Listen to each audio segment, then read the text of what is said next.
ইউরোর এবারের আসর নিয়ে আপনার প্রেডিকশন, অ্যান্টিসিপেশন সবকিছুই করে ফেলুন, কারণ মাঠের খেলাটা শুরু হয়ে যাচ্ছে। আপনার প্রিয় দলের প্রিয় প্লেয়ারের উপর প্রত্যাশার পারদ কতটা চাপাতে চান সেটাও কিন্তু নির্ধারণ করে রাখুন। তবে এমন কিছু প্লেয়ার এবার আসরে খেলতে যাচ্ছেন যাদের সেই ক্যালিবার রয়েছে যে কোনো মুহূর্তে ম্যাচের মোড় ঘুরিয়ে দেওয়ার, যারা হবেন এই ইউরোর গেম চেঞ্জার।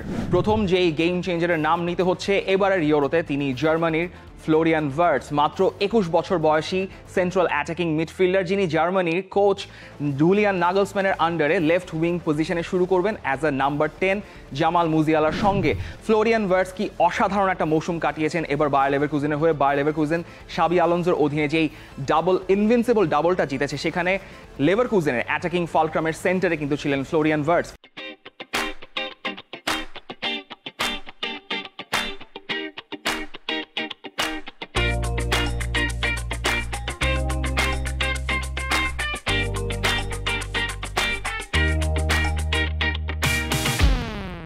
জার্মানির যে লেফট ব্যাক থাকবেন মিডল স্টার, তিনি কিন্তু সামনে রোম ফরওয়ার্ড করে একটু অ্যাটাকিং পজিশনে থাকতে পারবেন। ক্রোসের সঙ্গে কিন্তু মুজিয়ালা অনেকটা কম্বিনেশন করে হাভার্টস এবং মিডল স্টার, এবং সামনে মুজিয়ালার সঙ্গেও কিন্তু সেই লিঙ্ক আপটা করতে পারবেন। জার্মানির এই অ্যাটাকিং প্লের লিঙ্ক আপটা কিন্তু অনেকটাই ডিপেন্ড করবে এই মুজিয়ালা, ক্রোস, হাভার্টসের সঙ্গে এই ফ্লোরিয়ান ভার্টসের লিঙ্কটা কীরকম হয়। যদি জার্মানি এবারের হোস্ট নেশন হিসেবে ইউরো জিতেও যায়, তবে কিন্তু ব্যালন ডিওরের কন্টেন্ডারের তালিকায় জুড বেলিংহাম এবং ভিনিসিয়াস জুনিয়রের সঙ্গে এই যে অসাধারণ মৌসুম কাটানো ফ্লোরিয়ান ভার্টসের নামটাও কিন্তু বারবার উচ্চারিত হবে। এই মৌসুমে 18টা গোল করেছেন, 20টা অ্যাসিস্ট করেছেন। এখন দেখার বিষয় ইউরোর গেম চেঞ্জার হিসেবে জার্মানির হয়ে ফ্লোরিয়ান ভার্টস কতটুকু ভূমিকা পালন করেন।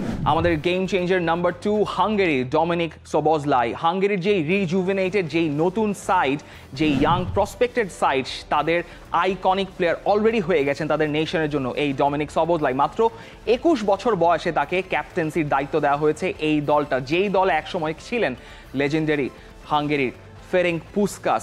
এখন হাঙ্গেরির হয়ে এই ফেরেঙ্ক পুসকাসের পরে কিন্তু সবোজলাইকে তাদের মোস্ট ইম্পর্টেন্ট প্লেয়ার হিসেবে ধরা হয় এই লিভারপুলের নাম্বার 8-কে। লাস্ট মৌসুমে 9টা গোল করেছেন, 4টা অ্যাসিস্ট করেছেন।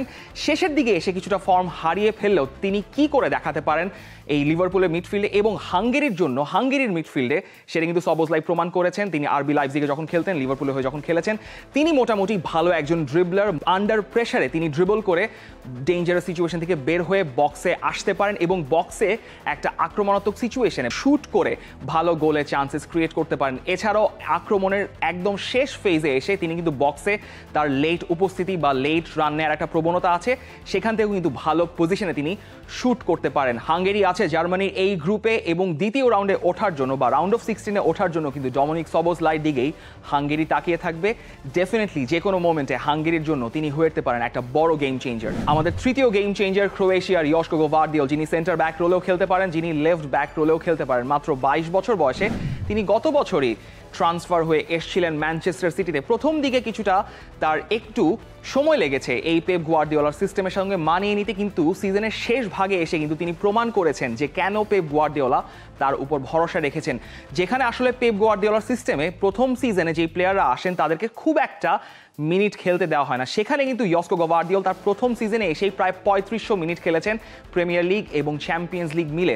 তার ইউএসপি হচ্ছে তিনি যেমন সেন্টার ব্যাক রোলেও ভালো ফ্লারিশ করতে পারেন, তেমনি লেফট ব্যাক রোলেও কিন্তু ওভারল্যাপিং পজিশনে গিয়ে মিডফিল্ডের সঙ্গে যেমন লিঙ্ক করতে পারেন, তেমনি বক্সে লেটে এসে কিন্তু আক্রমণ রিসার্কুলেট করতে পারেন। ক্রোয়েশিয়ার এই এক্সপিরিয়েন্স কিন্তু একটু বয়স্ক যে টিমটা রয়েছে সেখানে ইয়াং প্রসপেক্ট হিসেবে ইয়শকো গ্বারদিওল সেই স্ট্রেংথটা অ্যাড করছেন ক্রোয়েশিয়ার ব্যাকলাইনে সুতালো, স্তানিসিচের সঙ্গে, এবং ডেফিনেটলি ক্রোয়েশিয়ার যেই স্কোয়াডটা রয়েছে পরবর্তী রাউন্ডে যাওয়ার জন্য, ক্রোয়েশিয়ার ব্যাকলাইনকে সামলানোর জন্য একজন গেম চেঞ্জার হয়ে থাকবেন ইয়শকো গ্বারদিওল। স্পেন থেকে সাধারণত যদি গেম চেঞ্জারের কথা চিন্তা করা হয়, তবে আমরা সম্ভবত সবসময় এই ইউরোর জন্য এগিয়ে রাখবো লামিন ইয়ামালের নাম, যিনি এই ইউরোতে নামার সঙ্গে সঙ্গে একটা রেকর্ড করবে। কিন্তু তার অপোজিট ফ্ল্যাঙ্কে অর্থাৎ লেফট উইংয়ে যেই প্লেয়ারটা রয়েছেন সেই নিকো উইলিয়ামসকে আমাদের মনে হচ্ছে তিনি হয়ে উঠতে পারেন স্পেনের জন্য একজন গেম চেঞ্জার। 8টা গোল আছে, 17টা অ্যাসিস্ট রয়েছে তার, এবং অ্যাথলেটিক বিলবাওর যে অ্যাটাকিং সিকোয়েন্স, সেই অ্যাটাকিং সিকোয়েন্সে এই নিকো উইলিয়ামস কিন্তু মেজরিটি ভূমিকা পালন করেন। তিনি অ্যাম্বিডেক্সট্রাস 2 ফুটেড হয়, তিনি যেমন তার লেফট ফুটে ওভারল্যাপও করতে পারেন 1v1 বা 1v2 সিচুয়েশনে, তেমনি কিন্তু তার রাইট ফুটে এসে তিনি কাট ইনসাইড করে ভালো শট ক্রিয়েটিং চান্সেস ক্রিয়েট করতে পারেন। এবং যখন মোরাতা এবং লামিন ইয়ামাল তার অপোজিটে থাকবেন, তাদের জন্য কিন্তু ভালো চান্সেসও ক্রিয়েট করতে পারবেন এই নিকো উইলিয়ামস। তিনি কিন্তু এই কোপা দেল রের ফাইনালে যখন অ্যাথলেটিক বিলবাও ম্যাচটা জিতে নিয়েছিল সেই ফাইনালের ম্যান অফ দ্য ম্যাচও হয়েছিলেন। তার কিন্তু একটা দুর্দান্ত গল্প আছে, খুবই সুন্দর এবং খুবই দুঃখজনক একটা গল্প আছে যে তার বাবা মা কিভাবে আফ্রিকা থেকে বাস্ক অঞ্চলে এসেছিলেন তার বড় ভাই অর্থাৎ ইনাকিকে পেটে নিয়ে, এবং সেই বাস্কে কিন্তু তাদের জন্ম হয়েছিল। এই নিকো উইলিয়ামস কিন্তু স্পেনের যে দলটা রয়েছে, যে ইয়াং অ্যাটাকিং প্রসপেক্ট রয়েছে, সেই স্পেন দলের হয়ে একটা বড় গেম চেঞ্জার হয়ে উঠতে পারেন এই ইউরোর আসরে। আমাদের পঞ্চম গেম চেঞ্জার ইতালির আলেসান্দ্রো বাস্তোনি, মাত্র 25 বছর বয়সী সেন্টার ব্যাক।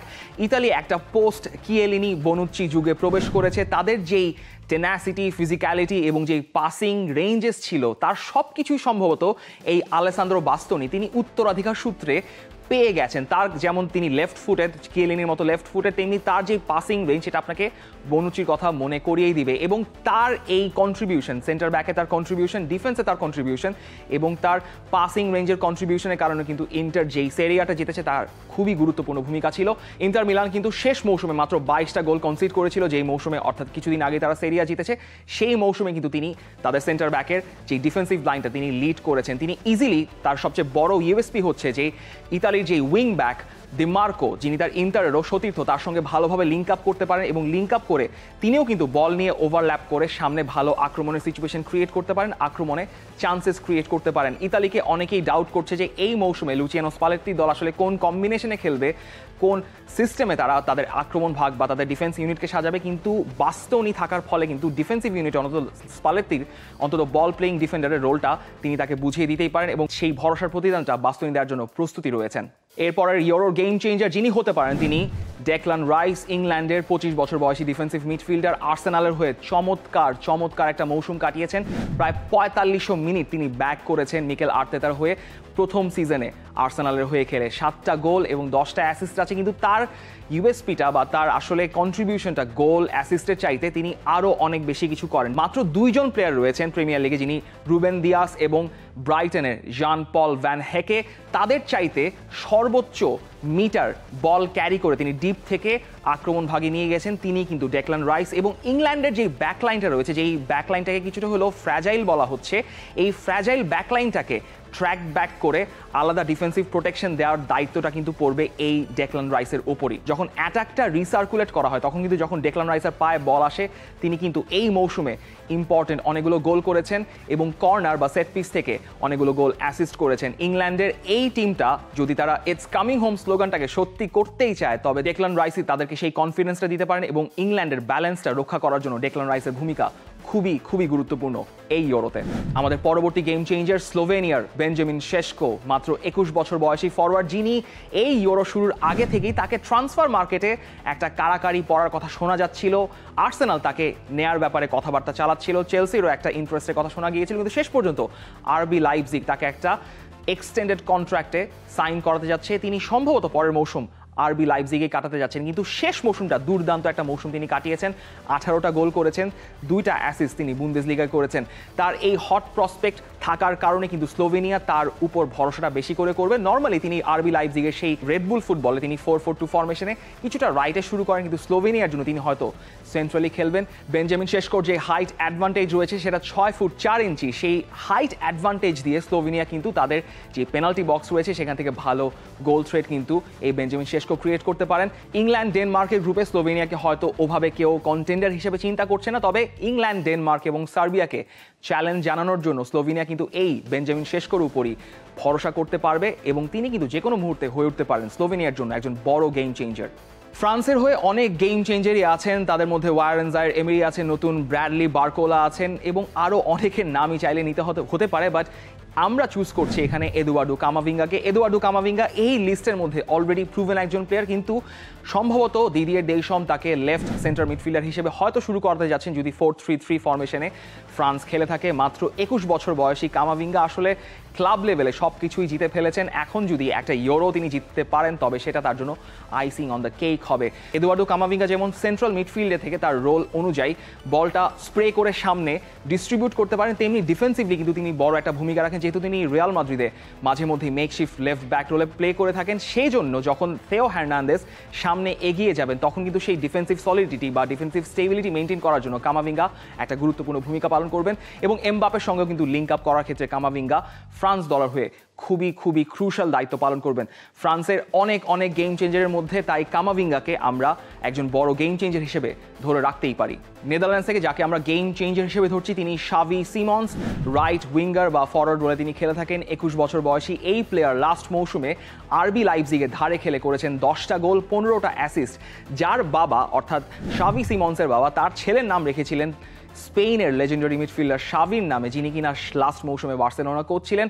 এই শাভি সিমন্স কিন্তু বেড়ে উঠেছেন বার্সার ইউথ সিস্টেমে। তিনি কিন্তু ডাচদের জন্য একটা মেজর ক্রিয়েটিভ আউটলেট হিসেবে কাজ করবেন রোনাল্ড কুমানের জন্য। রোনাল্ড কুমান তিনি 4-3-3 সিস্টেমে খেলান নাকি 3-5-2 সিস্টেমে খেলান সেটার উপর ডিপেন্ড করবে আসলে শাভি সিমন্স কোন রোলে শুরু করেন। সাধারণত তিনি যখন রাইট উইংয়ে শুরু করেন তখন ডামফ্রিজের সঙ্গে বা সেখানে যদি জেরেমি ফ্রিম্পং খেলেন তার সঙ্গে তার একটা লিঙ্ক আপ প্লে থাকবে এবং তাদের মধ্যে ওভারল্যাপ বা আন্ডারল্যাপ করার একটা প্রবণতা দেখা দিবে। শাভি সিমন্স কিন্তু অনেক দেরিতে বক্সে তিনি প্রেজেন্ট থাকেন এবং পরবর্তী সেকেন্ড বলগুলো থেকে তিনি চান্সেস ক্রিয়েট করতে পারেন। তার কিন্তু ক্রসিং প্রবেশটাও বেশ ভালো এবং নেদারল্যান্ডসের যে আক্রমণে অনেকগুলো সম্ভাবনা রয়েছে, অনেকগুলো প্রসপেক্ট রয়েছে, সেখানে কোডি গ্যাকপো আছেন, সেখানে শাভি সিমন্স তো আছেনই, সেখানে ওয়াউড ভেগোর্সও আছেন, সেখানে মেমফিস ডিপাইও আছেন। কিন্তু শাভি সিমন্সের উপর আলাদা করে নেদারল্যান্ডস তাদের গেম চেঞ্জার হিসেবে ভরসা রাখবে। বেলজিয়ামের গোল্ডেন জেনারেশনটা শেষ হয়ে গেছে বললেই চলে, তবে তাদের গোল্ডেন জেনারেশনের পর আরেকটা ইয়াং জেনারেশন কিন্তু আসছে।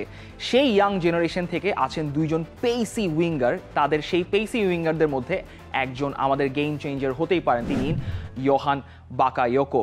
পিএসভির এই রাইট উইঙ্গার মাত্র 21 বছর বয়স। পিএসভির হয়ে দুর্দান্ত একটা মৌসুমে তিনি করেছেন 14টা গোল 14টা অ্যাসিস্ট।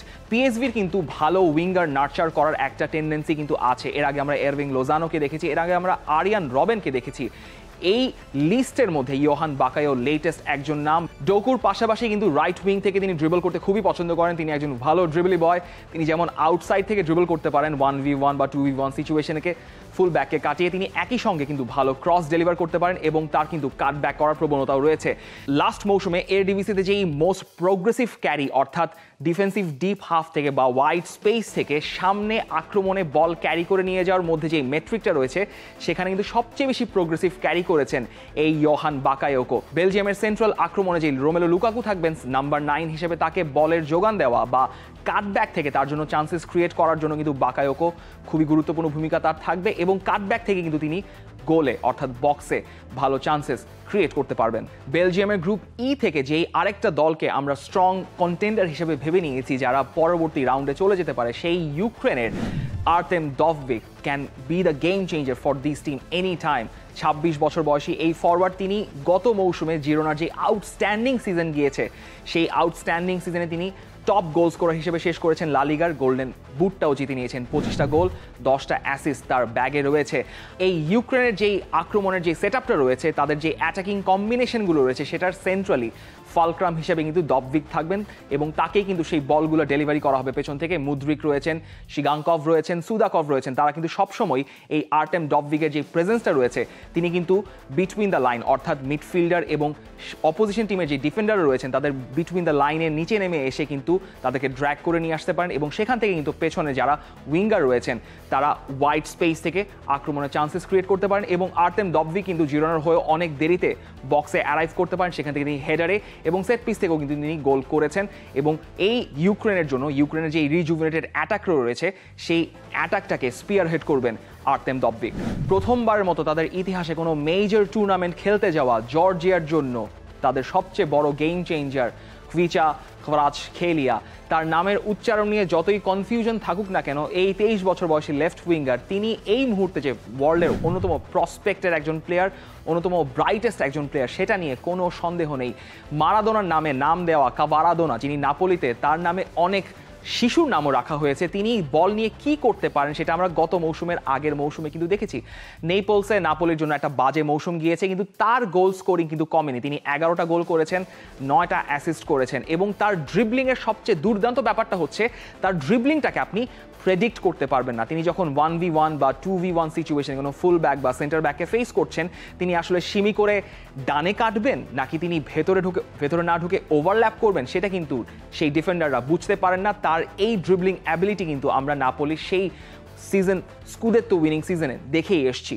নাপোলির জন্য লেফট উইং পজিশনে শুরু করলেও কিন্তু জর্জিয়ার সেটআপটা একটু ভিন্ন। সাধারণত জর্জিয়া 5-3-2 সেটআপে খেলে থাকে, সেখানে তাকে লেফট স্ট্রাইকার অর্থাৎ সেকেন্ড স্ট্রাইকার হিসেবে সেই সামনের ফরওয়ার্ড দুইজনের মধ্যে থাকতে হবে। তবে তার যে কাজটা, তিনি কিন্তু কিছুটা পিছনে নেমে এসে তাদের যেই আরেকজন স্ট্রাইকার জর্জেস মিকাউতাজদের জন্য ভালো অপশনস ক্রিয়েট করতে পারবেন এবং তিনি কিন্তু বক্সে একটা যে ডেঞ্জারাস সিচুয়েশনে যে যদি তারা বলটা পেয়েও যায় কখনো, সেই সিচুয়েশন থেকে কিন্তু গোলে ভালো চান্সেস ক্রিয়েট করতে পারবেন। জর্জিয়ার আশাটা কিছুটা হলেও কম এই পর্তুগালের গ্রুপ থেকে, তবে জর্জিয়া যদি ভালো কিছুটা করে ফেলতে পারে, আর তারা যদি আরেকটা ম্যাজিক্যাল স্টোরি লিখতে পারে এই ইউরোর কোয়ালিফিকেশনের মতো, সেই ম্যাজিক্যাল স্টোরি লেখার গল্পকারটা ডেফিনেটলি হবেন এই কুইচা কভারাৎসখেলিয়া।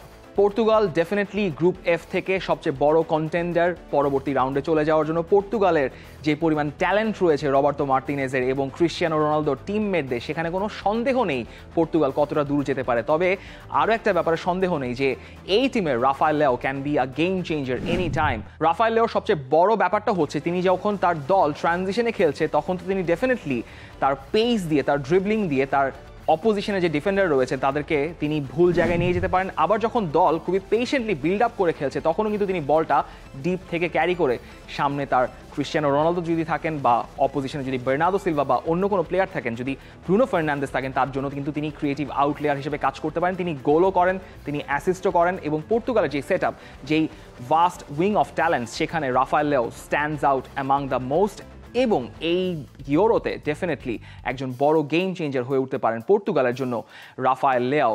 ইউরো 2024 খুবই কাছাকাছি চলে এসছে, তাই তৈরি হয়ে যান আরেকটা দুর্দান্ত টুর্নামেন্টের জন্য। এবং ইউরো কোথায় দেখবেন, কোথা থেকে আপনি লিঙ্ক খুঁজে পাবেন, প্রশ্নের উত্তর একটাই, ইউরো দেখবেন আপনি টি স্পোর্টসে এবং টি স্পোর্টস অ্যাপে।